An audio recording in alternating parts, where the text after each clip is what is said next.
ಮಧ್ಯಪ್ರಾಚ್ಯದಲ್ಲಿ ತೀವ್ರಗೊಂಡ ಸಂಘರ್ಷ. ಇರಾನ್ ಮೇಲೆ Israel America ಜಂಟಿ ದಾಳಿಯನ್ನು ನಡೆಸಿದೆ.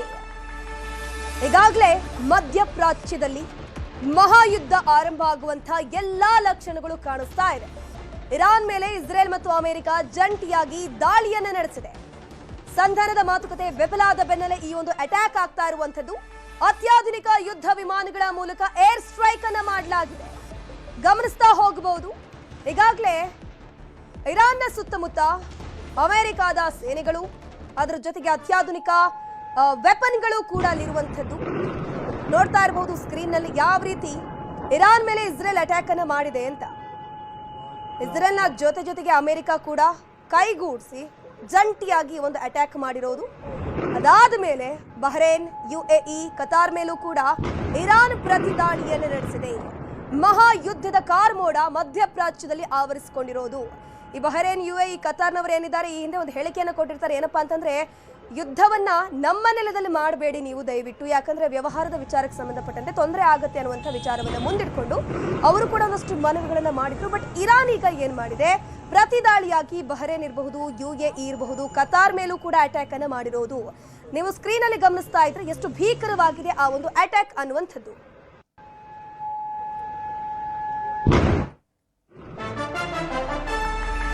ಇಸ್ರೇಲ್ ಹಾಗೂ ಅಮೆರಿಕ ಈಗಾಗಲೇ ಇರಾನ್ ಮೇಲೆ ಜಂಟಿ ದಾಳಿಯನ್ನು ನಡೆಸಿದೆಯಲ್ಲ, ಇದಕ್ಕೀಗ ಇರಾನ್ ಪ್ರತಿದಾಳಿಯನ್ನು ನಡೆಸಿದೆ. ಏಕಕಾಲಕ್ಕೆ ಇಸ್ರೇಲ್, ಬಹ್ರೇನ್, UAE, ಕತಾರ್ ಮೇಲೆ ದಾಳಿ ಆಗಿರೋದು. ಬ್ಯಾಲಿಸ್ಟಿಕ್ ಕ್ಷಿಪಣಿಗಳನ್ನು ಹಾರಿಸಿ ಇರಾನ್ ಪ್ರತಿದಾಳಿಯನ್ನು ಮಾಡಿರೋದು. UAE ರಾಜಧಾನಿ ಅಬುದಾಬಿಯಲ್ಲೂ ಕೂಡ ಸ್ಫೋಟಗಳು ಕೇಳಿ ಬಂದಿವೆ. ಕತಾರ್ ಕ್ಷಿಪಣಿ ರಕ್ಷಣಾ ಪಡೆ ಇರಾನ್ ಕ್ಷಿಪಣಿಗಳನ್ನ ಹೊಡೆದು ಹಾಕಿದೆ. ಮೂಲಗಳ ಪ್ರಕಾರ ಇರಾನ್ ಮೇಲೆ ದಾಳಿ ಮಾಡೋಕೆ ಅಮೆರಿಕ ಅಬುದಾಬಿ, ಕತಾರ್ನ ದೋಹಾದಲ್ಲಿರುವಂತಹ ವಾಯು ನೆಲೆಗಳನ್ನ ಸ್ಥಾಪನೆ ಮಾಡಿತ್ತು. ಈ ಒಂದು ವಾಯು ನೆಲೆಗಳನ್ನೇ ಇರಾನ್ ಟಾರ್ಗೆಟ್ ಮಾಡಿ ಈಗಾಗಲೇ ಅಟ್ಯಾಕ್ ಅನ್ನು ಮಾಡಿ ಆ ಒಂದು ವಾಯು ನೆಲೆಗಳನ್ನ ಹೊಡೆದುರುಳಿಸಿದೆ.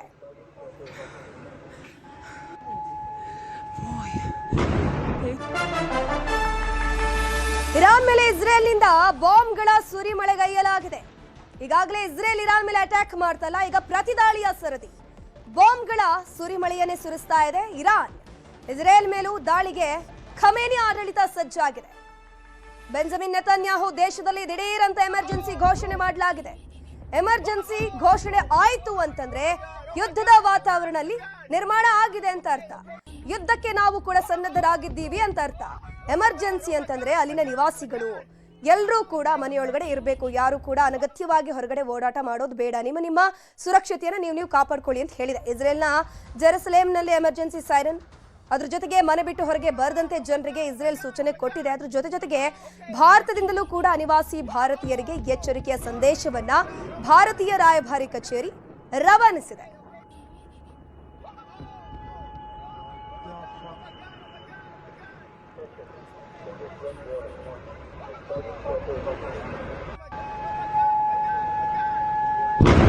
ಇದ್ರ ಬಗ್ಗೆ ಹೆಚ್ಚಿನ ಮಾಹಿತಿ ನೀಡ್ತಾ ಹೋಗ್ತಾರೆ ನಮ್ಮ ನ್ಯೂಸ್ ಎಡಿಟರ್ ಆಗಿರುವಂತಹ ರಾಘವೇಂದ್ರ ಗುಡಿ ದೂರವಾಣಿ ಸಂಪರ್ಕದಲ್ಲಿ ಜಾಯಿನ್ ಆಗಿದ್ದಾರೆ. ರಾಘವೇಂದ್ರ ಗುಡಿ, ಈಗ ಇರಾನ್, ಇಸ್ರೇಲ್ ಮತ್ತು ಅಮೆರಿಕದ ದಾಳಿಯನ್ನು ತತ್ತರಿಸಿ ಹೋಗಿದೆ. ಇರಾನ್ ಕೂಡ ಪ್ರತಿದಾಳಿಯನ್ನ ಮಾಡ್ತಾ ಇರುವಂತದ್ದು.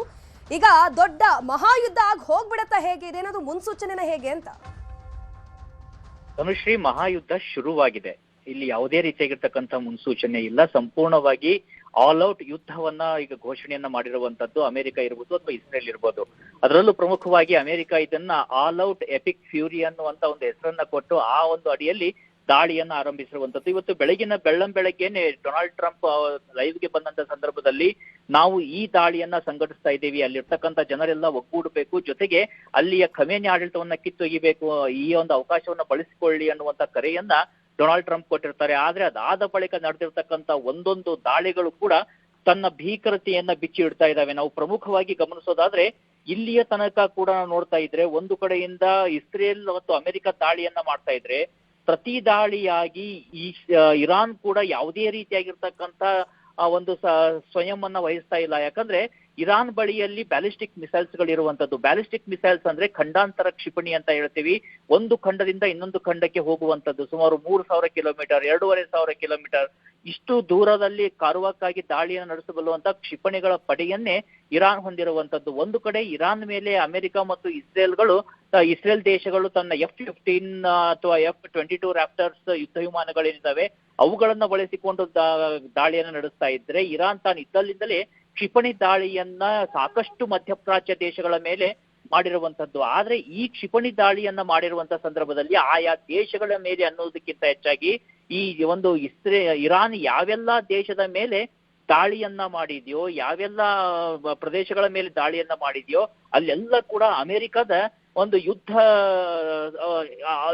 ಅಂದ್ರೆ ಅಮೆರಿಕದ ಸೇನಾ ನೆಲೆಗಳು ಇರುವಂತಹ ಪ್ರದೇಶ ಅದು. ಅಂತಹ ಸೇನಾ ನೆಲೆಗಳು ಇರುವಂತಹ ಪ್ರದೇಶದ ಮೇಲೆ ದಾಳಿಯನ್ನ ಮಾಡಿರುವಂತದ್ದು. ಅದರಲ್ಲೂ ಪ್ರಮುಖವಾಗಿ ನಾವು ಗಮನಿಸೋದಾದ್ರೆ ಈಗಷ್ಟೇ ಒಂದು ಬಿಗ್ ಬ್ರೇಕಿಂಗ್ ಬಂದಿರುವಂತದ್ದು, UAE ದೇಶ ಹೇಳಿದೆ ಆ ಒಂದು UAE ಮೇಲೆ, ಅಬುಧಾಬಿ ಮೇಲೆ ನಡೆದಿರ್ತಕ್ಕಂಥ ಕ್ಷಿಪಣಿ ದಾಳಿಯನ್ನ ಏನೋ ತಡೆಗಟ್ಟಲಾಗಿದೆ ಆಗಸದಲ್ಲಿ. ಆದರೆ ಹಾಗೆ ನಡೆದಿರ್ತಕ್ಕಂಥ ದಾಳಿಯಲ್ಲಿ ಓರ್ವ ವ್ಯಕ್ತಿಯ ಅದರ ಡೆಬ್ರಿಸ್ಗಳು ಅಂದ್ರೆ ಕ್ಷಿಪಣಿಯ ತುಂಡು ಭಾಗಗಳು ಬಿದ್ದು ಒಬ್ಬ ವ್ಯಕ್ತಿ ಸಾವನ್ನಪ್ಪಿದ್ದಾನೆ ಅನ್ನುವಂತಹ ಅಧಿಕೃತ ಮಾಹಿತಿಯನ್ನ ಈಗಷ್ಟೇ UAE ದೇಶ ಕೂಡ ಕೊಟ್ಟಿರುವಂತದ್ದು. ಇನ್ನ ಇವತ್ತಿನ ಪ್ರಮುಖವಾಗಿರ್ತಕ್ಕಂಥ ಇರಾನ್ನ ದಾಳಿಯನ್ನು ನಾವು ಗಮನಿಸೋದಾದ್ರೆ ಪ್ರಮುಖವಾಗಿ ಜುಫೇರ್ ಬೇಸ್ ಮತ್ತು ಅಲ್ ಉದೇದ್ US ಅಮೆರಿಕದ ಮನಾಮಾ ಬಹ್ರೇನ್ ಅಲ್ಲಿರ್ತಕ್ಕಂಥ ಈ ಬೇಸ್ಗಳೇನಿದಾವೆ ಆ ಒಂದು ಬೇಸ್ಗಳ ಮೇಲೆ ದಾಳಿಯನ್ನ ಇರಾನ್ ಮಾಡಿದೆ. ಜೊತೆಗೆ ಕತಾರ್ ಮೇಲೆ ಕೂಡ ದಾಳಿಯನ್ನ ಮಾಡಿರುವಂತದ್ದು. ಜೊತೆಗೆ ಕತಾರ್ ಏನ್ ಮಾಡಿದೆ, ಕ್ಷಿಪಣಿಯನ್ನ ಆ ಒಂದು ಆಗಸದಲ್ಲಿಯೇ ತಡೆಯುವಲ್ಲೇ ಯಶಸ್ವಿ ಆಗಿರುವಂತದ್ದು. ಆದ್ರೆ ಅದರ ಡೆಬ್ರಿಸ್ಗಳು ಸಾಕಷ್ಟು ಹಾನಿಯನ್ನ ಉಂಟು ಮಾಡ್ತಾ ಇದ್ದಾವೆ. ಇನ್ನ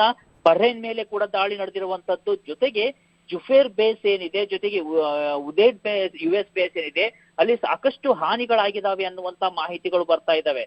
ಇನ್ನ ಮಿಸೈಲ್ ಅಟ್ಯಾಕ್ಗಳು ಅಬುಧಾಬಿ ಮೇಲೆ, ಕುವೈತ್ ಮೇಲೆ ಆಗಿರುವಂತದ್ದು. ಅಲ್ಲಿ ಕೂಡ ಈಗ ಅಬುಧಾಬಿಯಲ್ಲಿ ಓರ್ವ ವ್ಯಕ್ತಿ ಸಾವನ್ನಪ್ಪಿರುವಂತ ಮಾಹಿತಿ ಬರ್ತಾ ಇರುವಂತದ್ದು. ಇದರ ಭೀಕರತೆಯನ್ನು ನಾವು ನೋಡ್ತಾ ಹೋಗ್ಬೇಕು ಧನುಶ್ರೀ. ಈಗ ಒಂದು ದಾಳಿಯನ್ನ ಇರಾನ್ ಏನೋ ಮಾಡ್ತಾ ಇದೆ, ಆದ್ರೆ ಆಯಾ ದೇಶಗಳು ತನ್ನ ದೇಶದ ಸಾರ್ವಭೌಮತೆಯ ಮೇಲೆ ನಡೆದಿರ್ತಕ್ಕಂಥ ಮಹಾ ದಾಳಿ ಇದು ಅಂತ ಪರಿಗಣನೆಗೆ ತೆಗೆದುಕೊಳ್ತವೆ. ಹಾಗೆ ಒಂದು ವೇಳೆ ತೆಗೆದುಕೊಂಡದ್ದೇ ಆದ್ರೆ ಆಯಾ ದೇಶಗಳು ಕೂಡ ಈ ಯುದ್ಧವನ್ನ ಜಾಯಿನ್ ಆಗೋದ್ರಲ್ಲಿ ಯಾವುದೇ ರೀತಿಯಾಗಿರ್ತಕ್ಕಂಥ ಸಂಶಯ ಇಲ್ಲ. ಇನ್ನ ಪ್ರಮುಖವಾಗಿ ಮಧ್ಯಪ್ರಾಚ್ಯದಂತ ಹಾರುವ ಎಲ್ಲ ವಿಮಾನಗಳನ್ನ ಕೂಡ ಸದ್ಯದ ಮಟ್ಟಿಗೆ ಭಾರತದ DGCA ಏನಿದೆ, director general of civil aviation ಏನಿದೆ, ಅವರು ನಿಷೇಧವನ್ನ ಮಾಡಿ ಆದೇಶವನ್ನ ಹೊರಡಿಸಿದ್ದಾರೆ. ಅಂದ್ರೆ ಭಾರತದಿಂದ ಮಧ್ಯಪ್ರಾಚ್ಯ ಅದರಲ್ಲೂ ವೆಸ್ಟ್ ಏಷ್ಯಾ ಏನಿದೆ ಆ ಒಂದು ಪ್ರದೇಶಕ್ಕೆ ಹಾರುವಂತ ಯಾವುದೇ ಒಂದು ಸಾರ್ವಜನಿಕ ವಿಮಾನಗಳು ಈಗ ಸದ್ಯಕ್ಕೆ ಹಾರಾಟವನ್ನ ನಡೆಸೋದಿಲ್ಲ ಅನ್ನುವಂತ ಪ್ರಮುಖವಾಗಿರ್ತಕ್ಕಂಥ ಮಾಹಿತಿ ಈಗ ಬರ್ತಾ ಇರುವಂತದ್ದು.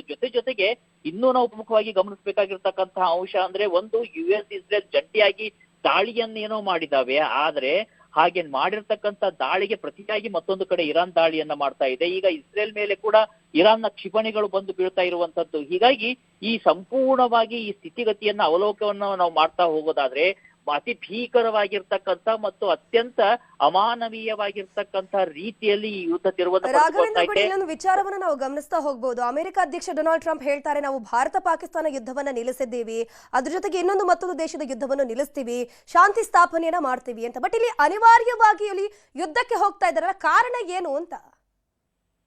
ಈ ಯುದ್ಧವನ್ನ ನಾವು ನಿಲ್ಸಿದೀವಿ ಅಂತ ಹೇಳಿಕೊಳ್ಳುವಂಥದ್ದು ಒಂದು ಡೈವರ್ಷನ್ ಟ್ಯಾಕ್ಟಿಕ್ಸ್ ಆಗಿರುತ್ತೆ. ಡೊನಾಲ್ಡ್ ಟ್ರಂಪ್ ಅವರು ನೋಡೋದಕ್ಕೆ ಮತ್ತು ಆಕ್ಟ್ ಮಾಡೋದನ್ನ ನೋಡಿದ್ರೆ ಒಬ್ಬ ಬಫೂನ್ ರೀತಿಯಾಗಿ ಆಕ್ಟ್ ಅನ್ನ ಮಾಡ್ತಾರೆ. ಆದ್ರೆ ಅತಿ ಬುದ್ಧಿವಂತಿಕೆಯಿಂದ ಇಡೀ ವಿಶ್ವದ ಗಮನವನ್ನ ಬೇರೆ ಕಡೆಗೆ ತಿರುಗಿಸಿ ತನ್ನ ಒಂದು ಬೇಳೆಯನ್ನು ಬೇಯಿಸಿಕೊಳ್ಳೋದ್ರಲ್ಲಿ ನಿಸ್ಸೀಮವಾಗಿರುವುದು ಇತ್ತೀಚಿನ ದಿನಗಳಲ್ಲಿ ನಾವು ಗಮನಿಸ್ತಾ ಬರ್ತಾ ಇದ್ದೀವಿ. ಈಗ ಪ್ರಮುಖವಾಗಿ ಇರಾನ್ ಮೇಲೆ ಮಾಡ್ತಿರುವಂತ ದಾಳಿಗೆ ಅವರು ಕೊಡ್ತಿರುವಂತಹ ಕಾರಣ ಏನಂದ್ರೆ ಅಲ್ಲಿರ್ತಕ್ಕಂಥ ಖಮೇನಿ ಸರ್ಕಾರ ಏನಿದೆ ಅದು ಎಕ್ಸ್ಟ್ರೀಮಿಸ್ಟ್ ಆಗಿರ್ತಕ್ಕಂಥ ಒಂದು ಸರ್ಕಾರ. ಜೊತೆಗೆ ಖಮೇನಿ ಆಡಳಿತದಲ್ಲಿ ಅತಿ ಹೆಚ್ಚಾಗಿ ಡ್ರಗ್ಸ್ ಅನ್ನ ಅಮೆರಿಕಕ್ಕೆ ರಫ್ತು ಮಾಡ್ಲಾಗ್ತಾ ಇದೆ. ಈ ಒಂದು ಅರೇಬಿಯನ್ ಸಿ ಏನಿದೆ ಅಥವಾ ಅರೇಬಿಯನ್ ಸಮುದ್ರ ಏನಿದೆ ಆ ಸಮುದ್ರದಲ್ಲಿ ಸಾಕಷ್ಟು ಪೈರೇಟ್ಸ್ ಗಳಿದ್ದಾರೆ. ಜೊತೆಗೆ ಇಸ್ರೇಲ್ ಮೇಲೆ ದಾಳಿಯನ್ನು ನಡೆಸ್ತಾ ಇರುವಂತಹ ಹೌತೀಸ್ ಮಿಲಿಟನ್ಸ್ ಇರ್ಬೋದು ಅಥವಾ ಬೇರೆ ಬೇರೆ ಮಿಲಿಟನ್ಸ್ ಗ್ರೂಪ್ಗಳೇನಿದಾವೆ ಅವರಿಗೆ ಹಣಕಾಸಿನ ನೆರವನ್ನ ಜೊತೆಗೆ ಶಸ್ತ್ರಾಸ್ತ್ರಗಳನ್ನ ಇರಾನ್ ಪೂರೈಕೆ ಮಾಡ್ತಾ ಇದೆ ಅನ್ನುವಂತ ಆರೋಪಗಳನ್ನ ಅದರ ಮೇಲೆ ನಿರಂತರವಾಗಿ ಹೊರಿಸಲಾಗ್ತಾ ಇರುವಂತದ್ದು. ಎಲ್ಲಕ್ಕಿಂತ ಹೆಚ್ಚಾಗಿ ಅವರು ಅಣುಶಕ್ತಿ ಏನಿದೆ ಅದನ್ನ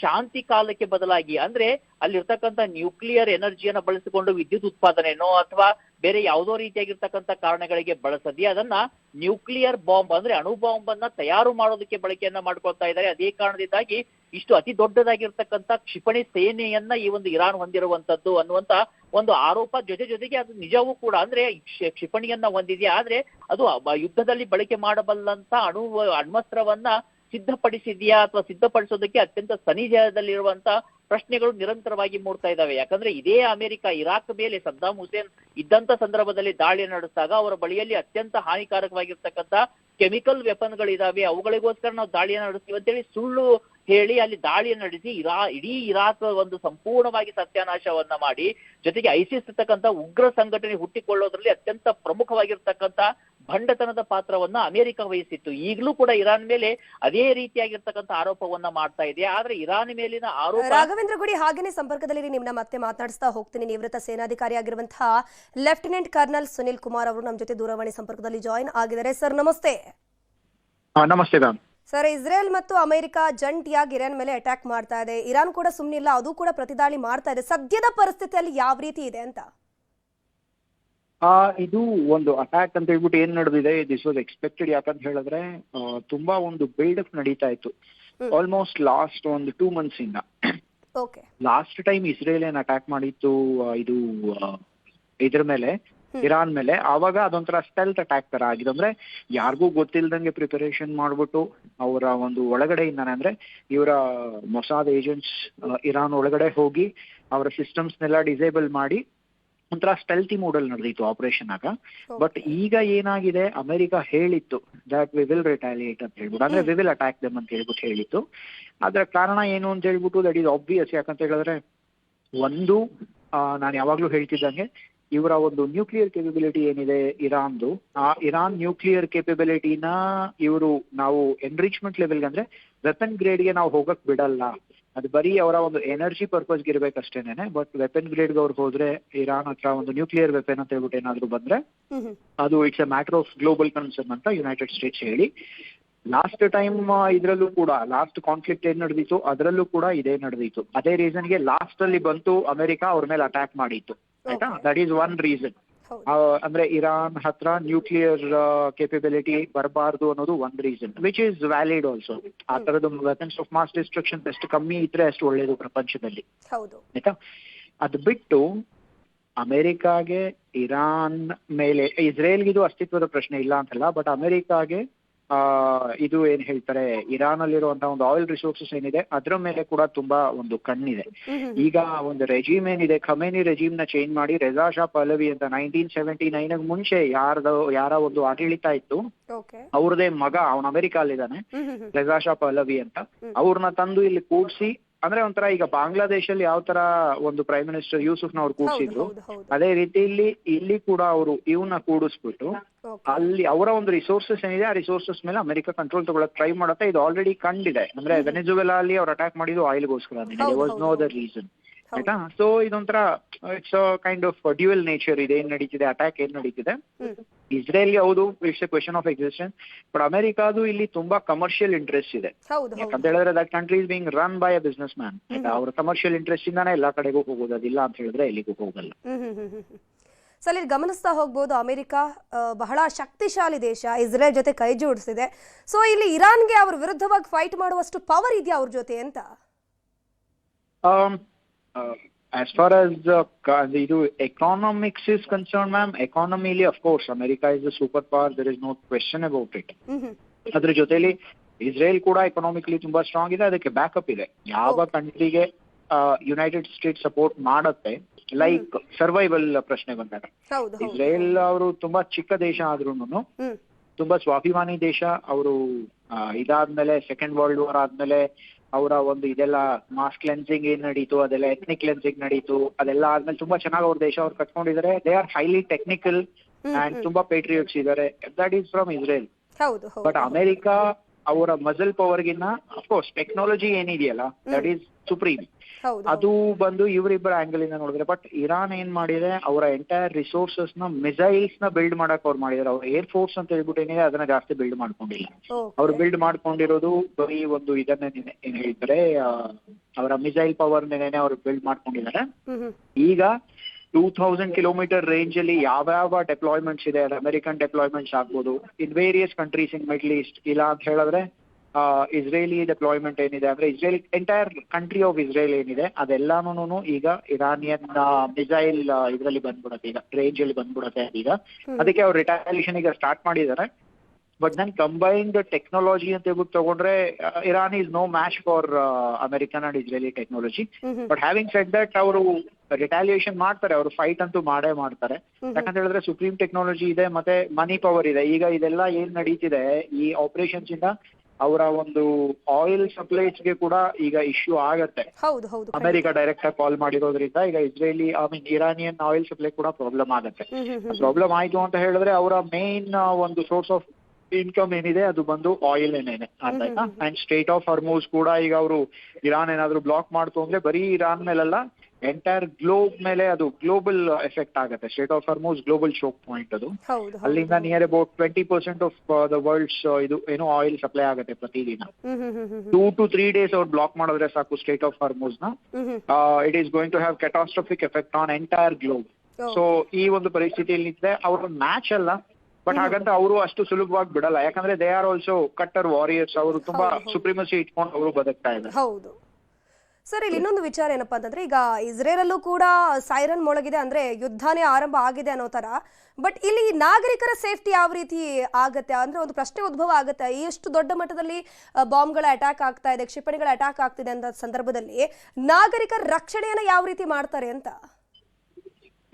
ಇಂಥ ಒಂದು ಸಿನಾರಿಯೋ ಇಸ್ರೇಲ್ ಹೊಸದಲ್ಲ. ಯಾಕಂತ ಹೇಳಿದ್ರೆ ಅವ್ರ ಸುತ್ತ ಇವರು ಹೆಜ್ಬುಲ್ಲಾಸ್ ಮತ್ತೆ ಹೌತೀಸ್ ಇವರೆಲ್ಲ ಯಾರ್ಯಾರಿದ್ದಾರೆ, ಇವರು ತುಂಬಾ ರಾಕೆಟ್ ಅಟ್ಯಾಕ್ಸ್ ನಡೀತಾನೆ ಇರುತ್ತೆ ಯಾವಾಗ್ಲೂನು ಇದ್ರ ಮೇಲೆ. ಏನ್ ಹೇಳ್ತಾರೆ ಇಸ್ರೇಲ್ ಮೇಲೆ. ಅದು ದಟ್ಸ್ ವಾಟ್ ಹ್ಯಾಪನ್ 2022 ಅಲ್ಲಿ ಅಕ್ಟೋಬರ್ ಅಲ್ಲಿ ಅದೇ ಆಗಿದ್ದು. ಅದಾದ್ಮೇಲೆ ಕಿಡ್ನಾಪ್ಸ್ ಆಯ್ತು, ಅವರು ತುಂಬಾ ಇದು ನಡೀತು, ಇಲ್ಲಿ ಪ್ಯಾಲೆಸ್ಟೈನ್ ಅಲ್ಲಿ ಅಟ್ಯಾಕ್ ನಡೀತು. ಇದೆಲ್ಲಾನು ಸ್ಟಾರ್ಟ್ ಆಗಿದ್ದು ಅಲ್ಲಿಂದಾನೇನೆ. ಸೊ ಇಸ್ರೇಲ್ ಇದಕ್ಕೆ ತುಂಬಾ it is use to. So ಅವ್ರು ಏನ್ ಮಾಡಿದಾರೆ ಅಂದ್ರೆ ಅಲ್ಲಿ ಅವ್ರ ಅಂಡರ್ ಗ್ರೌಂಡ್ ಬಂಕರ್ಸ್ ಇರುತ್ತೆ. ಒಂದ್ಸಲ ಸೈರನ್ ಬಂತು ಅಂತ ಹೇಳಿದ್ರೆ ಅಲ್ಲಿ ಯಾರು ಮನೆಯಲ್ಲಿ ಇರಲ್ಲ. ಎಂಟೈರ್ ಕಂಟ್ರಿ ಫುಲ್ ಸಿಟಿಸನ್ಸ್ ಏನಿದ್ದಾರೆ ಎಲ್ಲಾರು ಸೈರನ್ ಮೊಳಗಿದ ತಕ್ಷಣ ಎಲ್ಲಾರು ಇದಕ್ಕೆ ಹೊಟ್ಟೋಗ್ತಾರೆ, ಬಂಕರ್ಸಿಗೆ ಹೊಟ್ಟೋಗ್ತಾರೆ, underground bunkers, where government will provide all the facilities for their safeguard. Underground bunkers ಅದೆಲ್ಲಾನು ಯಾರು ಮನೇಲಿ ಇರಲ್ಲ ಆ ಟೈಮ್ಲಿ. ತುಂಬಾ ಕಷ್ಟದ ಜೀವನ. ಬಟ್ ಅವ್ರಿಗೆ it's a question of their survival. ಅವರು ಒಂಥರ ಯೂಸ್ ಟು ಆಗ್ಬಿಟ್ಟಿದ್ದಾರೆ. ಅದಕ್ಕೆ ಯೂನಿವರ್ಸಲ್ ಮಿಲಿಟರಿ ಸರ್ವಿಸ್ ಕೂಡ ಇದೆ. ಪ್ರತಿ ಮನೆಯಲ್ಲೂ ಪ್ರತಿಯೊಬ್ರು ಮಿಲಿಟರಿ ಸರ್ವಿಸ್ ಮಾಡ್ಲೇಬೇಕು ಅಲ್ಲಿ. ಅರ್ಥ ಆಯ್ತಾ. ಇದು ನಾಗರಿಕರ ಸೇಫ್ಟಿ ಪ್ರಶ್ನೆ. ಇರಾನ್ ಅಲ್ಲಿ ಕನ್ಸಿಡರ್ ಮಾಡಿದ್ರೆ ನಾವು ಇರಾನ್ ಅಲ್ಲಿ there is nothing called safety. ಯಾಕಂದ್ರೆ ಈಗ ಇದು ರಯಾಟ್ಸ್ ಅಂತ ಹೇಳ್ಬಿಟ್ಟು ಏನ್ ನಡೆದಿದೆ, the reports are to be believe. ಅವರ ಒಂದು ಆಂಟಿ ರೆಜಿಮ್ ಇದು ಏನು ಆ ಒಂದು ಪ್ರೊಟೆಸ್ಟ್ ಏನ್ ನಡೆದಿತ್ತು ಅದರಲ್ಲಿ ನಿಯರ್ ಅಬೌಟ್ 12,000 ಅವ್ರದೇ ದೇಶದ ನಾಗರಿಕರನ್ನ ಇರಾನ್ ಸಾಯಿಸಿದೆ. ಆಯ್ತಾ. ಸೊ ಅಲ್ಲಿ ಈ ಸೇಫ್ಟಿ ಅದೆಲ್ಲ ಪ್ರಶ್ನೆಗಳೇನು ಬರಲ್ಲ. ನನಗ್ ಗೊತ್ತಿದ್ದಂಗೆ ಅವ್ರೇನ್ ವ್ಯವಸ್ಥೆನೂ ಮಾಡಿರಲ್ಲ. ಜನ ಎಲ್ಲಿ ಕಾನ್ಫ್ಲಿಕ್ಟ್ ಇರಲ್ಲ ಆ ಕಡೆ ಹೋಗೋಕ್ ಟ್ರೈ ಮಾಡ್ತಾರೆ, ಇಲ್ಲ ದೇಶ ಬಿಟ್ಟು ಹೋಗ್ತಾರೆ in any way possible. Sir, especially ಭಾರತೀಯರ ರಕ್ಷಣೆ ಯಾವ ರೀತಿ ಆಗತ್ತೆ ಅಂತ ಅಂದ್ರೆ ಭಾರತೀಯ ರಾಯಭಾರ ಕಚೇರಿಗಾಗಲೇ ಒಂದು ನೋಟಿಸ್ ಅನ್ನ ಕೊಟ್ಟಿದೆ, ಮತ್ತೆ ಒಂದು ನಂಬರ್ ಅನ್ನು ಕೂಡ ಕೊಟ್ಟಿದ್ದಾರೆ. ಸೊ ಇಲ್ಲಿ ಭಾರತೀಯರ ರಕ್ಷಣೆ ಯಾವ ರೀತಿ ಆಗಬಹುದು? ಈಗ ಒಂದು ಕಾನ್ಸುಲೇಟ್ಸ್ ಅಂತ ಹೇಳ್ಬಿಟ್ಟು ಏನಿರುತ್ತೆ, ಅವರು ತುಂಬಾ ಮುಂಚೆನೆ ಇದನ್ನೆಲ್ಲ ನೋಡ್ತಾ ಇರ್ತಾರೆ, ಅಬ್ಸರ್ವ್ ಮಾಡ್ತಿರ್ತಾರೆ. ಅವರು ವಾರ್ನಿಂಗ್ ಕೊಟ್ಟಿರ್ತಾರೆ ಎಲ್ಲಾ ಸಿಟಿಸನ್ಸ್ಗೆ, ನೀವು ಒಂದು ಸೇಫ್ ಝೋನ್ ಅಲ್ಲಿ ಇರಿ, ಆಮೇಲೆ ಇಫ್ ನೆಸೆಸರಿ ನಿಮ್ಮನ್ನ ಎವ್ಯಾಕ್ಯುಯೇಟ್ ಮಾಡ್ತೀವಿ ಅಂತ ಹೇಳಿರ್ತಾರೆ. ಮೋಸ್ಟ್ ಇಂಪಾರ್ಟೆಂಟ್ಲಿ ಒಂದು ಇಂಡಿಯಾ ಇವತ್ತು ಗ್ಲೋಬಲಿ ಹೇಗೆ ಬೆಳೆದಿದೆ ಅಂತ ಹೇಳಿದ್ರೆ, it is in a place where it can request US and you know Israel and ನಿಮ್ಮ ಕಾನ್ಫ್ಲಿಕ್ಟ್ ನ ಸ್ವಲ್ಪ ಹೊತ್ತು ನಿಲ್ಸಿ, ಆಯ್ತಾ, ನಿಮ್ಮ ಕಾನ್ಫ್ಲಿಕ್ಟ್ ನ ಸ್ವಲ್ಪ ಹೊತ್ತು ನಿಲ್ಸಿದ್ರೆ ನಾವು ನಮ್ಮ ಒಂದು ಸಿಟಿಸನ್ಸ್ ನ ಎವ್ಯಾಕ್ಯುಯೇಟ್ ಮಾಡ್ತೀವಿ ಅಂತ ಹೇಳಿದ್ರೆ ಕೇಳುತ್ತೆ ಪ್ರಪಂಚ. ಯಾಕಂತ ಹೇಳಿದ್ರೆ ಇರಾನ್ ಅಲ್ಲೂ ಚಾಬಹಾರ್ ಪೋರ್ಟ್ ಅಲ್ಲಿ ನಮ್ದು ಇನ್ವೆಸ್ಟ್ಮೆಂಟ್ ಇದೆ. Iran is a good friend of India also. ಅವ್ರು ಯಾವತ್ತೂ ಇಂಡಿಯಾ ಅಗೇನ್ಸ್ಟ್ ಆಗಿ ಮಾತಾಡಿಲ್ಲ. ನಮ್ಮ ರಿಲೇಶನ್ಶಿಪ್ ಅವ್ರ ಜೊತೆನೂ ಚೆನ್ನಾಗಿದೆ. ಸೊ ನಮ್ಮ ಒಂದು ಸೇಫ್ಟಿಗೋಸ್ಕರ ಈಗ ಒಂದು ಎವ್ಯಾಕ್ಯುಯೇಷನ್ ಆಪರೇಷನ್ ನಡೆಯುತ್ತೆ. ಸೊ ಲೈಕ್ಲಿ ಅಂದ್ರೆ ಇದೆಲ್ಲ ಕಾನ್ಫ್ಲಿಕ್ಟ್ ಹೇಗೆ ಅನ್ಫೋಲ್ಡ್ ಆಗುತ್ತೆ ಅನ್ನೋದ್ರ ಮೇಲೆ ಡಿಪೆಂಡ್ ಆಗುತ್ತೆ. ಒಂದೇ ದಿನದಲ್ಲಿ ಹಂಗಾಗ್ಬಿಡುತ್ತೆ ಅಂತ ಹೇಳಕ್ಕಾಗಲ್ಲ. ಈಗ ನೆಕ್ಸ್ಟ್ ಇವರೇ ಈಗ ರಿಟಾಲಿಯೇಟ್ ಮಾಡ್ತಾರೆ, ಹೇಗೆ ಸ್ಪೈರಲ್ ಔಟ್ ಆಗುತ್ತೆ ಇದನ್ನೆಲ್ಲ ನೋಡ್ಬೇಕಾಗುತ್ತೆ. ಸರ್, ಹಾಗೇನೆ ಬೆಹರನ್, UAE, ಕತಾರ್ ಕೂಡ ಹಿಂದೆ ಕೂಡ ಹೇಳಿತ್ತು ಏನಂದ್ರೆ ಯುದ್ಧ ಆಗ್ತಿದೆ ಅಂತಂದ್ರೆ ನಮ್ಮ ಒಂದು ನೆಲೆಯನ್ನ ನೀವು ಬಳಕೆ ಮಾಡಬೇಡಿ ಅಂತ ಕೂಡ ಹೇಳಿತ್ತಂತೆ. ಬಟ್ ಅಲ್ಲಿ ಈಗ ಅಟ್ಯಾಕ್ ಆಗಿದೆ, ಅದರ ಪರಿಣಾಮ ಯಾವ ರೀತಿ ಇರಬಹುದು? ಈಗ ಯಾವುದೇ ಒಂದು ಸಾರ್ವಭೌಮ ದೇಶ ತನ್ನ ಒಂದು ನೆಲದಿಂದ ಯುದ್ಧ ನಡೆಯಬಾರ್ದು ಅಂತ ಹೇಳ್ಬಿಟ್ಟು ಯಾವಾಗ್ಲೂ ಅದರ ಒಂದು ಆಸೆ ಇರುತ್ತೆ. ಅಂದ್ರೆ ಆ ದೇಶ ಒಳ್ಳೆ ಗವರ್ಮೆಂಟ್ ಇದು ಸ್ವಾಭಿಮಾನಿ ದೇಶ ಆದ್ರೆ ಆ ರೀತಿ ಬಳಸ್ಕೊಳಕ್ಕೆ ಅವ್ರು ಅದನ್ನ ಬಿಡಲ್ಲ. ಬಟ್ ಈಗ ಅದರ ಮೇಲೆ ಕೂಡ ಅಟ್ಯಾಕ್ ನಡೆದಿದೆ ಅಂದ್ರೆ ದೇ ಮೇ ಸಪೋರ್ಟ್, ಈಗ ಇರಾನ್ ಕಡೆಯಿಂದ ಅಟ್ಯಾಕ್ ನಡೆದಿದೆ ಅಂತ ಹೇಳಿದ್ರೆ they may support United States and Israel. ಯಾಕಂತ ಹೇಳಿದ್ರೆ ಈಗ ತುಂಬಾ ಒಂದು ಇದು ಏನ್ ಹೇಳ್ತಾರೆ, in fact even with Saudi Arabia Abraham accords ಅಂತ ಹೇಳ್ಬಿಟ್ಟು ನಡೆದಿದೆ. ಆ ಅಬ್ರಹಾಂ ಅಕಾರ್ಡ್ಸ್ ಪ್ರಕಾರ ಒಂಥರ ಕಾನ್ಫ್ಲಿಕ್ಟ್ ನ ಇದೇ Donald Trump to an extent ಅವರು ಅದನ್ನ ಕಡಿಮೆ ಮಾಡಿದ್ದಾರೆ. ಯಾವ ಒಂದು ಇಸ್ಲಾಮಿಕ್ ಅಂಡ್ ಅಂದ್ರೆ ಮಿಡ್ಲ್ ಈಸ್ಟರ್ನ್ ಕಂಟ್ರೀಸ್ ಯಾವ್ದಿದೆ, ಗಲ್ಫ್ ಕಂಟ್ರೀಸ್ ಪ್ಲಸ್ ಇಸ್ರೇಲ್ ಮಧ್ಯದಲ್ಲಿ ಏನೇನಿತ್ತು ಕಾನ್ಫ್ಲಿಕ್ಟ್ಸ್ ನ ಅವ್ರು ಕಡಿಮೆ ಮಾಡಕ್ ಟ್ರೈ ಮಾಡಿದ್ದಾರೆ. ಬಟ್ ಹ್ಯಾವಿಂಗ್ ಸೆಡ್ ದಟ್, ಒಂದು ಸಾವರಿನ್ ನೇಷನ್ ಮೇಲೆ ಅಟ್ಯಾಕ್ ನಡೆದಿದೆ ಅಂತ ಹೇಳಿದ್ರೆ ರಿಟಾಲಿಯೇಷನ್ ಯಾವುದೋ ಒಂದು ಆಂಗಲ್ ಇಂದ ಯಾವುದೋ ಒಂದು ರೀತಿಯಲ್ಲಿ ರಿಟಾಲಿಯೇಷನ್ ಅನ್ನೋದು ಇದ್ದೇ ಇರುತ್ತೆ. So we should wait and see. Definitely ಈಗ ನನ್ನ ಇಂಡಿಯಾ ಮೇಲೆ ಅಟ್ಯಾಕ್ ನಡೀತು ಅಂತ ಹೇಳಿದ್ರೆ we have the right for self defence. ಅದೇ ರೀತಿ every country has the right to self defence. So ಅದೇ ರೀತಿಯಲ್ಲಿ ಅವರು ಸೆಲ್ಫ್ ಡಿಫೆನ್ಸ್ಗೋಸ್ಕರ ಅವ್ರು ಟ್ರೈ ಮಾಡ್ತಾರೆ. And it's just matter of time this is going to be spiralled out. But having said that, US conflict ಅಲ್ಲಿ ಇರೋದ್ರಿಂದ they will carry a leverage. Direct ಆಗಿ ಯಾರು ಹೆಡ್ ಆನ್ ಅಮೆರಿಕಾ ಮೇಲೆ ಯುದ್ಧಕ್ಕೆ ಹೋಗಬಾರ್ದು. ಸ್ಟ್ರೇಟ್ ಅವೇ ನಾವು support ಮಾಡ್ತೀವಿ ಇರಾನಿಗೆ ಅಂತ ಯಾರು ಬರಲ್ಲ, ಆಯ್ತಾ. But you never know, global geopolitics ಏನಿದೆ ಮತ್ತೆ ಮಿಲಿಟರಿ ಇದು ಕಾನ್ಫ್ಲಿಕ್ಟ್ಸ್ ಏನೇ ನಡೀತಾ ಇದೆ ಅದ್ರ ಮಧ್ಯದಲ್ಲಿ ಎನಿಥಿಂಗ್ ಇಸ್ ಪಾಸಿಬಲ್. ಬಟ್ ಅಷ್ಟು ಎಕ್ಸ್ಟ್ರೀಮ್ಗೆ ಹೋಗ್ಬಾರ್ದು. ಇದು ಅಲ್ಲ ಸರ್, ಇದು ಗಮನಿಸ್ತಾ ಹೋಗ್ಬೋದು. ಈಗಾಗಲೇ ಕ್ಷಿಪಣಿ ದಾಳಿಗಳು ಆಗ್ತಾ ಇದೆಯಲ್ಲ, ಈ ಅಟ್ಯಾಕ್ ಅಲ್ಲೇ ಈ ಒಂದು ಯುದ್ಧ ನಿಂತು ಹೋಗುತ್ತಾ ಅಥವಾ ಮಹಾಯುದ್ಧ ಆಗುವಂತಹ ಚಾನ್ಸಸ್ ಏನಾದ್ರೂ ಮುಂದುವರಿಯುವಂತ ಚಾನ್ಸಸ್ ಇದೆಯಾ?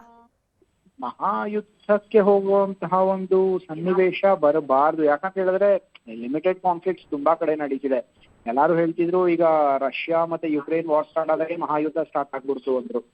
ಅದಾದ್ಮೇಲೆ ತುಂಬಾ ಕಾನ್ಫ್ಲಿಕ್ಟ್ಸ್ ನಡೀತು. ಮತ್ತೆ ಲಾಸ್ಟ್ ಇಯರ್ ಇರಾನ್ ಮತ್ತೆ ಇಸ್ರೇಲ್ ಮಧ್ಯದಲ್ಲಿ ಕಾನ್ಫ್ಲಿಕ್ಟ್ ಅವಾಗ್ಲೂ ಸ್ಟಾರ್ಟ್ ಆಗ್ಬಿಡ್ತು ಅಂತ ಹೇಳಿದ್ರು. ಈಗ ನಡೆದಾಗ ಈಗಲೂ ಸ್ಟಾರ್ಟ್ ಆಗತ್ತೆ ಅಂತ ಹೇಳಿದ್ರು.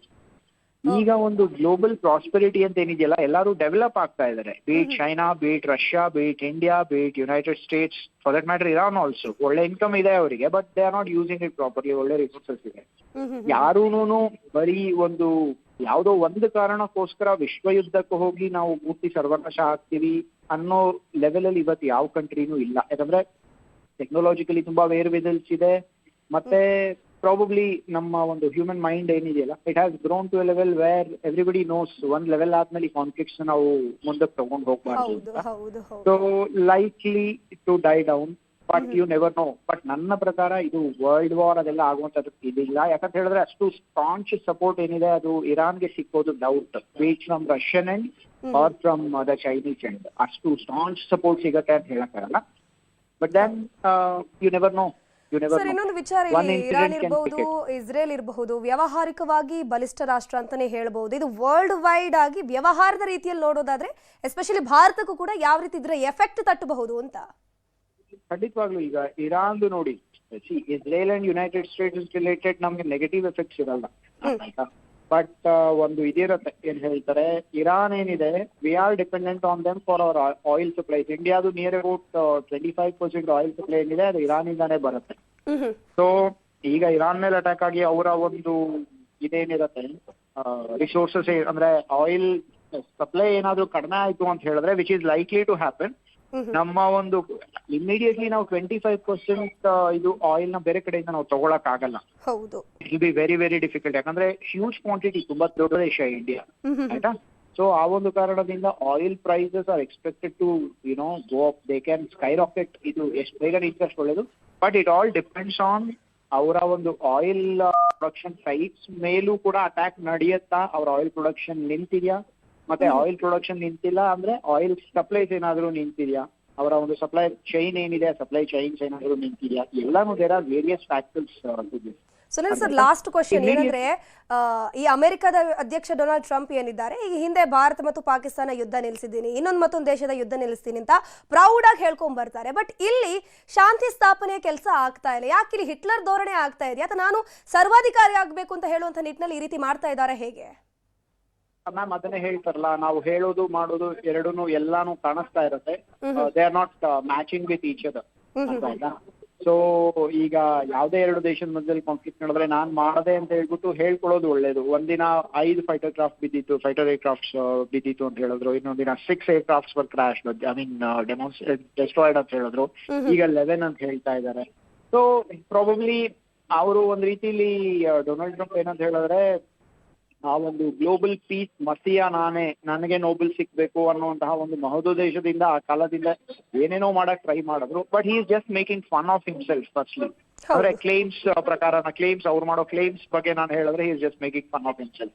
ಬಟ್ ಅದು ಬಿಟ್ಟು ಎಲ್ಲಿ ಕಮರ್ಷಿಯಲ್ ಇಂಟ್ರೆಸ್ಟ್ ಕಾಣುತ್ತೋ ಅಲ್ಲಿ ಅಮೆರಿಕ ಇದ್ದೇ ಇರುತ್ತೆ ಪ್ರಪಂಚದಲ್ಲಿ. ಅಂಡ್ ಅವ್ರು ಏನ್ ಹೇಳ್ತಾರೆ ಏನ್ ಮಾಡ್ತಾರೆ ಎರಡೂನು they will never match with each other. ಅಷ್ಟು ಪೀಸ್ ಬೇಕಿದ್ರೆ ಅವರು ವೆನಿಜುವೆಲಾ ಇಂದ ಪ್ರೆಸಿಡೆಂಟ್ ನ ಕಿಡ್ನಾಪ್ ಮಾಡೋರು ಕರ್ಕೊಂಡ್ ಬರ್ತಾ ಇರ್ಲಿಲ್ಲ ಇಲ್ಲಿ. You know the sitting president of A country ಅವರು ಮಾತುಕತೆ ಆಡ್ಬೋದಿತ್ತು, ಮಾಡ್ಲಿಲ್ಲ. ಈಗ ಮೆನಿ ರೆಜಿಮ್ ಅವ್ರು ಚೇಂಜ್ ಮಾಡಕ್ ಟ್ರೈ ಮಾಡಿದ್ರೆ ಯಾಕಂದ್ರೆ ಅವ್ರ ಆಯಿಲ್ ರಿಸೋರ್ಸಸ್ ಬೇಕು ಯುನೈಟೆಡ್ ಸ್ಟೇಟ್ಸ್ ಗೆ. ಅದೊಂದೇ ಅವ್ರು ನೋಡ್ತಿದ್ರು. ಈಗ ವೆನಿಜುವೆಲಾಲೂ ಅವ್ರು ನೋಡಿದ ಅವ್ರ ಆಯಿಲ್ ರಿಸೋರ್ಸಸ್ ಅಲ್ಲ ಸರ್. ಈ ಟ್ರಂಪ್ ನ ಸರ್ವಾಧಿಕಾರಿ ಧೋರಣೆಗೆ ಒಂದು ಫುಲ್ ಸ್ಟಾಪ್ ಅನ್ನೋ ಅಂತ ಇಡುವವರು ಯಾರು ಇಲ್ವಾ, ಅಥವಾ ಫುಲ್ ಸ್ಟಾಪ್ ಇಡೋಕ್ ಆಗೋದಿಲ್ವಾ ಹೇಗೆ ಅಂತ? ಅಮೆರಿಕನ್ ಜನಾನೇ ಇಡ್ತಾರೆ ಮ್ಯಾಮ್. ನನ್ನ ಒಂದು ಎಕ್ಸ್ಪೀರಿಯನ್ಸ್ ಲೈಫ್ ಅಲ್ಲಿ there is an end for everything. Trump will also end. We just have to wait and see ಅಷ್ಟೇನೆ. ಯಾವ್ದೂನು ಪರ್ಮನೆಂಟ್ ಆಗಿ ಹೀಗೆ ನಡೀತಾ ಇರಲ್ಲ. And there are many more countries and many more leaders and many more people in the world which can potentially control this. ಆಗತ್ತೆ, ಇದೆಲ್ಲಾನು ನಡೆಯುತ್ತೆ. Just wait out. ನಾವು ವೆಯ್ಟ್ ಮಾಡ್ಬೇಕಷ್ಟೇ. ಮುಗಿಯುತ್ತೆ, ಇದೂ ಮುಗಿಯುತ್ತೆ. ಸರ್ ಇಲ್ಲಿ ಇಸ್ರೇಲ್ಗೆ ಅಮೆರಿಕ ಬಿಟ್ಟು ಬೇರೆ ಯಾವ್ದಾದ್ರು ದೇಶಗಳು ಸಪೋರ್ಟ್ ಮಾಡ್ತಾ ಇದೆಯಾ? ಆಮೇಲೆ ಕಂಪ್ಲೀಟ್ ಇದು ನೇಟೋ ಕಂಟ್ರೀಸ್ ಏನಿದೆ ಅದೆಲ್ಲ ಸಪೋರ್ಟ್ ಮಾಡೇ ಮಾಡುತ್ತೆ. Of course Germany may not do that. ಯಾಕಂತ ಹೇಳಿದ್ರೆ ಅವರು ಒಂದು ತುಂಬಾ ಡಾರ್ಕ್ ಹಿಸ್ಟ್ರಿ ಇದೆ ಜರ್ಮನಿ ಮತ್ತೆ ಇಸ್ರೇಲ್ದು. ಯಾಕಂತ ಹೇಳಿದ್ರೆ ಹಿಟ್ಲರ್ ಒಂದು ಇದೇನಿದೆ ಅಲ್ಲಿಂದಾನೇ ಅಲ್ವಾ ಅವರ ಒಂದು ಎಥ್ನಿಕ್ ಕ್ಲೆನ್ಸಿಂಗ್ ಎಲ್ಲ ನಡೆದಿದೆ. ಸೊ ಆ ಒಂದು ಇದೇನಿದೆ ಅದನ್ನ ಬಿಟ್ಟು probably it has to support. And most importantly when United States asks other countries to support Israel, definitely they will try to support them. It's a possibility. But Israel itself is very strong. ಅವರು weak country ಅಲ್ಲ, ಅದು ಅವ್ರನ್ನ ತಮ್ಮನ್ನ ತಾವಂಗ್ build ಮಾಡ್ಕೊಂಡಿದ್ದಾರೆ. So that's the point. And US ಜೊತೆಯಲ್ಲಿದೆ, resources ಏನು ಕಮ್ಮಿ ಇಲ್ಲ. And they are you know tough fighters. Israelis ಏನಿದೆ ದೇ ಆರ್ ಟಫ್ ಫೈಟರ್ಸ್. ಯಾಕಂದ್ರೆ ಪ್ರತಿದಿನ ಅವ್ರಿಗೆ ಒಂಥರ ಸ್ಟ್ರಗಲ್ ಫಾರ್ ಎಕ್ಸಿಸ್ಟೆನ್ಸ್ ಹೋಗಿದೆ. And they are the fittest and they have survived till now and they will survive this also probably. ಯಾಕಂತ ಹೇಳಿದ್ರೆ just because it's a Jewish country, no country should aim to destroy Israel. ನನ್ನ ಪ್ರಕಾರ ಕೇಳಿದ್ರೆ nobody should try to destroy anybody. Ideally that's a peaceful world. That's my take on it. Yes. Thank you Sunil Kumar sir. News 18 ಜೊತೆ ಮಾತನಾಡಿದಕ್ಕೆ. ಗಮನಿಸ್ತಾ ಹೋಗ್ಬೋದು, ಈಗಾಗಲೇ Israel America ಜಂಟಿಯಾಗಿ Iran ಮೇಲೆ ಅಟ್ಯಾಕ್ ಅನ್ನ ಮಾಡ್ತಾ ಇದೆ. ಅದ್ರ ಜೊತೆಗೆ ಇರಾನ್ ಕೂಡ ಸುಮ್ಮನೆ ಕೂತಿಲ್ಲ, ಅದು ಕೂಡ ಪ್ರತಿದಾಳಿಯನ್ನ ಮಾಡ್ತಾ ಇದೆ. ಪ್ರಮುಖವಾಗಿ UAE ಇರಬಹುದು, ಬೆಹರೇನ್ ಇರಬಹುದು, ಕತಾರ್ ಮೇಲೆ ಅಟ್ಯಾಕ್ ಮಾಡಿದೆ. ಪ್ರಮುಖವಾಗಿ ಈ ಒಂದು ಅಮೆರಿಕ ಏನಿದೆ ಎಲ್ಲೆಲ್ಲ ವಾಯು ನೆಲೆಗಳನ್ನ ಸ್ಥಾಪನೆ ಮಾಡಿದೆ ನೋಡಿ, ಆ ಪ್ರದೇಶವನ್ನ ಟಾರ್ಗೆಟ್ ಮಾಡಿಕೊಂಡು ಇರಾನ್ ಈಗ ದಾಳಿಯನ್ನ ಮಾಡ್ತಾ ಇದೆ. ಅದ್ರ ಜೊತೆಗೆ ಈಗಾಗಲೇ ಇಸ್ರೇಲ್ನಲ್ಲಿ ಸೈರನ್ ಅನ್ನ ಮೊಳಗಿಸಲಾಗಿದೆ. ಅದರರ್ಥ ಈಗಾಗಲೇ ಯುದ್ಧ ಆರಂಭ ಆಗಿದೆ. ನಾಗರಿಕರು ತಮ್ಮ ರಕ್ಷಣೆಯನ್ನು ನೀವುಗಳು ಮಾಡ್ಕೋಬೇಕು. ಬಂಕರ್ಗಳನ್ನ ನಾವು ನಿರ್ಮಾಣ ಮಾಡಿದ್ದೀವಿ, ನಿಮ್ಮ ರಕ್ಷಣೆಯನ್ನು ನೀವು ಮಾಡ್ಕೊಳ್ಬೇಕು. ಅನಗತ್ಯವಾಗಿ ಹೊರಗಡೆ ಓಡಾಟ ಮಾಡುವಂಥದ್ದು ಬೇಕಾಗಿಲ್ಲ ಅನ್ನುವಂಥ ರೀತಿಯಲ್ಲಿ ಒಂದು ಸಂದೇಶವನ್ನು ರವಾನಿಸಿದ್ದಾರೆ. ಅದ್ರ ಜೊತೆಗೆ ಭಾರತೀಯ ರಾಯಭಾರಿ ಕಚೇರಿ ಕೂಡ ಭಾರತೀಯ ರಕ್ಷಣೆಗೆ ಎಲ್ಲಾ ರೀತಿಯ ಸಿದ್ಧತೆಗಳು ಮಾಡ್ಕೊಳ್ತಾ ಬರ್ತಾ ಇದೆ. ಅದ್ರ ಜೊತೆಗೆ ಭಾರತೀಯರು ಕೂಡ ಅನಗತ್ಯವಾಗಿ ಹೊರಗಡೆ ಓಡಾಟ ಮಾಡೋದು ಬೇಡ, ನಿಮ್ಮ ರಕ್ಷಣೆಯಲ್ಲಿ ನೀವು ಇರಿ, ನೀವು ನೆಲೆಸಿರುವಂತಹ ಜಾಗದಲ್ಲಿ ನೀವಿರಿ, ಎಲ್ಲೂ ಕೂಡ ಹೊರಗಡೆ ಹೋಗಬೇಡಿ ಅನ್ನುವಂತಹ ಸಂದೇಶವನ್ನು ಕೂಡ ರವಾನೆ ಮಾಡಿದ್ದಾರೆ. ಅದ್ರ ಜೊತೆಗೆ ಒಂದು ಹೆಲ್ಪ್ ಲೈನ್ ಅನ್ನು ಕೂಡ ತೆರೆದಿರುವಂಥದ್ದು. ಯಾರಿಗೆ ಏನಾದರೂ ಕಷ್ಟ ಆಯಿತು ಅಂತಂದ್ರೆ ಆ ಒಂದು ಸಹಾಯವಾಣಿ ಮೂಲಕ ನೀವು ಸಂಪರ್ಕ ಮಾಡಬಹುದು ಅಂತ ಭಾರತೀಯ ರಾಯಭಾರಿ ಕಚೇರಿ ತಿಳಿಸಿದೆ. ಟೆಹರಾನ್ನಲ್ಲಿ ಈಗಾಗಲೇ ಭಾರಿ ಸ್ಫೋಟ ಸಂಭವಿಸಿದೆ. ಪ್ರಾಣ ಉಳಿಸ್ಕೊಳ್ಳೋದಕ್ಕೆ ಅಲ್ಲಿನ ಜನರು ಈಗ ಓಡಾಟ ನಡೆಸ್ತಾ ಇರುವಂಥದ್ದು. ಒಂದು ರೀತಿಯಲ್ಲಿ ಮಹಾಯುದ್ಧನೇ ನಡೆಯುತ್ತೆ ಅಂತ ಕೆಲವರು ಹೇಳ್ತಾ ಇದ್ರೆ, ಇನ್ನು ಕೆಲವರು ಇದಕ್ಕೆ ಫುಲ್ ಸ್ಟಾಪ್ ಬೀಳುವಂತಹ ಚಾನ್ಸ್ ಇದೆ ಅಂತ ಹೇಳ್ತಾ ಇದ್ದಾರೆ. ಈಗಾಗಲೇ ಇರಾನ್ ಮೇಲೆ ಇಸ್ರೇಲ್ ಮತ್ತು ಅಮೆರಿಕ ಬೆಳ್ಳಂಬೆಳಗ್ಗೆ ದಾಳಿ ಮಾಡಿದೆ. ಸುಮಾರು ದಿನಗಳ ಹಿಂದೆಯೇ ಅಮೆರಿಕ ಈ ಒಂದು ದಾಳಿಗೆ ಪ್ಲಾನ್ ಅನ್ನ ಮಾಡ್ಕೊಂಡಿತ್ತು. ಯಾಕಂದ್ರೆ ರಾಜಿ ಸಂಧಾನ ಮಾಡೋದಕ್ಕೆ ಮಾತುಕತೆ ಆರಂಭ ಆಗುತ್ತೆ. ಅದಾದ್ಮೇಲೆ ಇರಾನ್ ಯಾವುದೇ ಕಾರಣಕ್ಕೂ ಕೂಡ ರಾಜಿ ಸಂಧಾನ ಮಾಡೋದಿಲ್ಲ ಅಂತ ಹೇಳ್ತಾರೆ. ರಾಜಿ ಸಂಧಾನ ಕೂಡ ವಿಫಲ ಆಗತ್ತೆ. ವಿಫಲ ಆದಂತಹ ಬೆನ್ನಲ್ಲೇ ಬೆಳ್ಳಂಬೆಳಗ್ಗೆ ಇರಾನ್ ಮೇಲೆ ಇಸ್ರೇಲ್ ಮತ್ತು ಅಮೆರಿಕ ದಾಳಿಯನ್ನ ನಡೆಸುತ್ತೆ. ಅದರಲ್ಲಿ ಹಲವಾರು ಜನರು ಸಾವನ್ನಪ್ತಾರೆ. ಇದರ ಪ್ರತೀಕಾರ ತೀರಿಸಿಕೊಳ್ಬೇಕು ಅನ್ನುವಂಥ ನಿಟ್ಟಿನಲ್ಲಿ ಇರಾನ್ ಈಗ ಮತ್ತೆ ಅಟ್ಯಾಕ್ ಮಾಡಿದೆ. ಬಹರೇನ್ ಇರಬಹುದು, UAE ಇರಬಹುದು, ಅದ್ರ ಜೊತೆಗೆ ಕತಾರ್ ಮೇಲೂ ಕೂಡ ದಾಳಿಯನ್ನ ಮಾಡಿದೆ. ಈ ಮೂರು ಭಾಗದಲ್ಲಿ ಪ್ರಮುಖವಾಗಿ ಅಮೆರಿಕದ ಸೇನೆ ಅಂದ್ರೆ ವಾಯು ನೆಲೆಯನ್ನ ಅಮೆರಿಕ ಸ್ಥಾಪನೆ ಮಾಡಿತ್ತು. ಅದ್ರ ಮೇಲೆ ಅಟ್ಯಾಕ್ ಮಾಡಿದೆ ಅಂತ ಇರಾನ್ ಅನೌನ್ಸ್ ಮಾಡಿದೆ.